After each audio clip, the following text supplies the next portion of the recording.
And there's Her Majesty looking for new places to lay her eggs.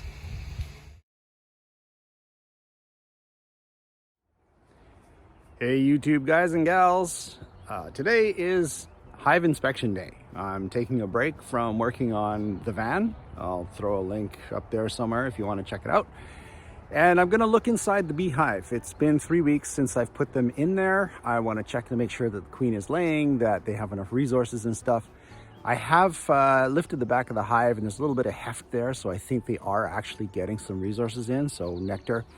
It's been pretty wet and cold on the wet coast the last couple of months, and I'm hoping that's going to make the flowers a little bit more conducive to producing nectar, and then the bees can store it and turn it into honey. First thing I'm going to do though is get the smoker going. There's a million videos on YouTube about how to do it, and there's probably 10 million different fuels you can use for your smoker, but I'll show you what I do and that's worked for me in the past and working with the hive with the smoker. Now, bear in mind, I'm no bee expert. I've only been doing this for about 4 years, so, I'm just doing what works for me. If you find some useful information out of it, then great. If not, well, this is how I do it. So probably one thing that'll start a fight between beekeepers faster than anything else is your choice of smoker fuel. This is my well-used smoker. It does need a cleaning. This is the first time this season that I've used it, so I'll show you what I do. I'm not going to clean it today, but I'll get it going. So what I use for fuel, bedding and litter, it's just cedar shavings. You can pick it up most pet shops or Walmart, super cheap. I've had this bag for 4 years now, and I've used maybe half of it. And I've used some of this for quilt boards, which is something you put on the top of your hive to keep moisture under control. Burlap sacks, they are great smoker fuel. They're easy to get lit. Throw them in there, throw some cedar shavings on top. Works like a treat. Now there's lots of other fuels that you can use. You can use pine cones. They're plentiful if you have a pine tree. They burn great. They last a long time. They're slow burning, so they produce a nice smoke. You can use sticks and twigs and debris and whatever you want. The only thing I'd probably stay away from is something like rhododendron, because apparently that stuff puts off a smoke that's not too good for the bees. I don't know. This is what I use. Bedding, burlap, lighter, smoker. Let's get it lit.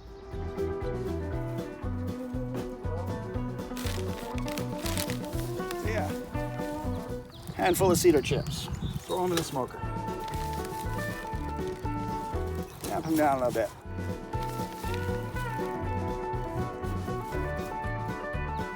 Get a piece of burlap.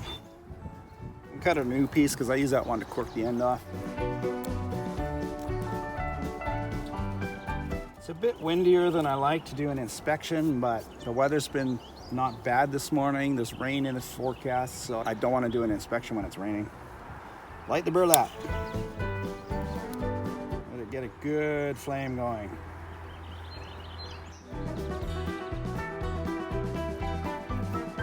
Throw it in there.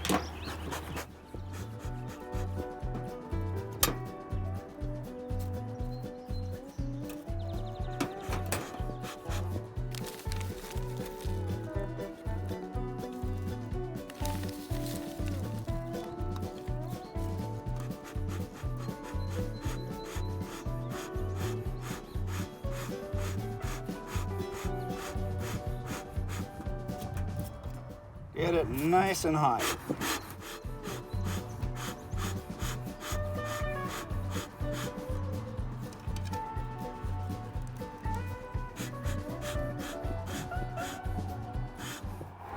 All right, that should be good. Because the queen and the package of bees I installed have been in there for about, I guess, 3 weeks now, there should be a lot of brood that should be hatching out in the next week. So I also know from lifting the back of the box, there's some weight there. I'm gonna add a second deep. These are frames that I've had in storage from the last time I was using bees. So this should give the existing colony a leg up. They don't have to draw a lot of comb. The queen can move up. She can start laying more eggs inside the actual upper brood box, which I'm gonna add now. And hopefully she'll lay like a mother and have a bunch more bees in the next 3 weeks.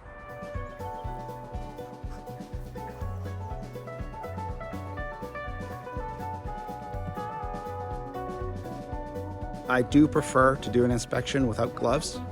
I find it's too easy to squish bees if you're wearing heavy gloves or even nitrile gloves. You lose a bit of sensation. It does raise the chances of getting stung, but that's not a bad thing. Not squishing bees is a good thing because they freak out, they release the attack pheromone, and you can agitate the hive. So I just take the risk, smoke my hands. Generally, it goes pretty good. I like to coat my hands with smoke just before smoking the hive. This allows me to test the heat of the smoker as well as the smoke masking the scent of my skin, making the bees ignore me. I give the bees one light puff of smoke in the entrance of the hive to start.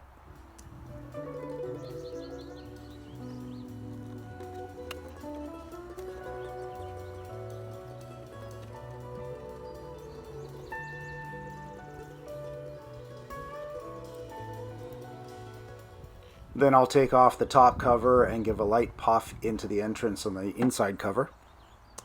They are building comb. Look at that. Look at the burr comb they're building already. That's pretty impressive for only being in there for 3 weeks.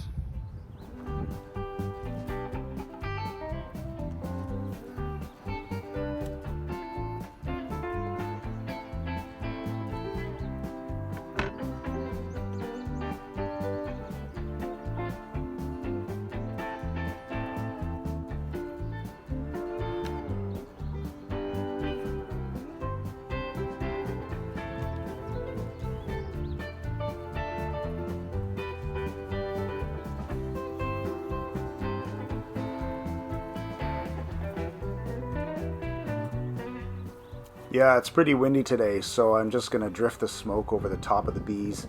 It chases them back down into the comb so I can start pulling the frames out.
So you can see on this frame there's lots of fresh honey, lots of nectar going in, and they're building this frame out nicely. This is a frame that wasn't completely finished from my previous hives.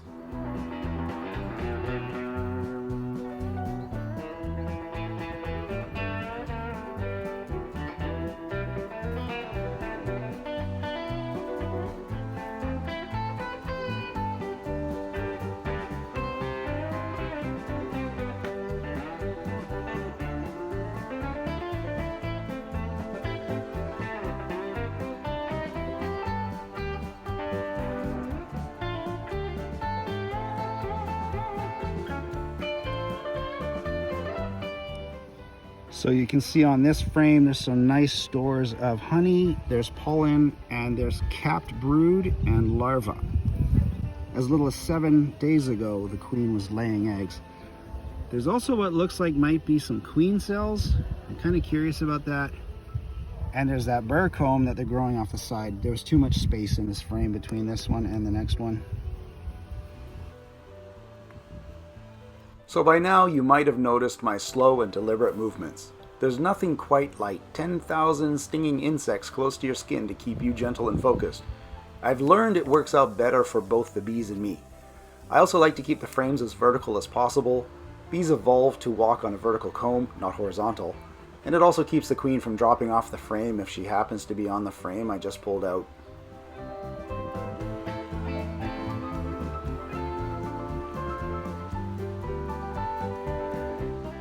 This frame is from the center of the hive. There's a nice pattern of capped brood. There's lots of larvae in there. I think this queen is laying nicely. The other side looks just like this one.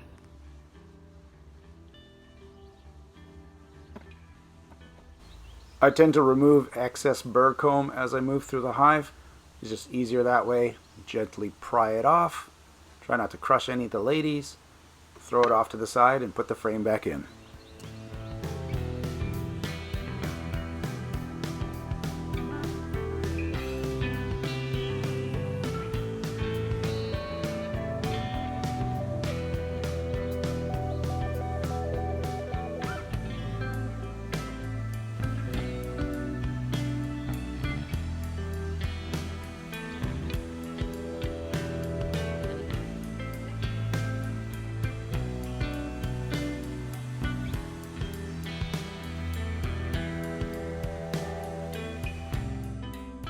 And there's the queen in all her glory. She's a local mutt, so she's acclimatized to the weather here. So you can already see some interest from the hive in this new box that I'm going to put on top. They've got a bit of cleanup to do, but it looks like they're getting started already. They're eager to have their little condo expanded to twice the square footage they had before. This is one very calm hive. I am so happy with it. The queen is laying well. They've got lots of resources. There's going to be a ton of new bees in the next few weeks, which is going to allow the hive to explode over the next couple of months.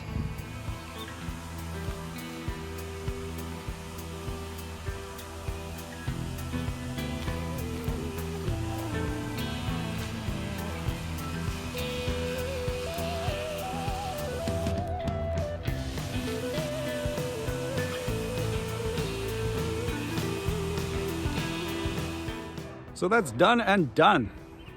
You can see my smoker is still going strong. It's been about half an hour. Just give it a couple of hits and lots of smoke comes out. I've got the second deep on the hive. I've checked the first deep, I've inspected each frame. I've got lots of brood in various stages. I've seen eggs, I've seen larvae, I've seen capped cells. The cells that I thought might have been queen cells aren't. They're actually just probably drone cells. They're being drawn out in an awkward spot because there was a bit too much room between the frames, which I've addressed. I've taken out some of the burr comb that the bees were making, and they're a happy hive. They're very calm. I could have worked them without smoke today. As you can tell, no gloves, no stings. Just be gentle and zen-like, and your bees will be happy with you.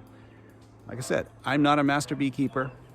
There's a gentleman in our club named Larry. He's been doing it since the 40s. I asked him one time at one of our meetings, like, are you still learning? And he goes, I haven't stopped. So he's been doing it for 50 plus years. He's still learning about bees. I am not an expert. This is what works for me. I think I've had a total of 18 stings in the last 5 years. Just being gentle with them does wonders. Anyways, thanks for watching my inspection. See you in the next video.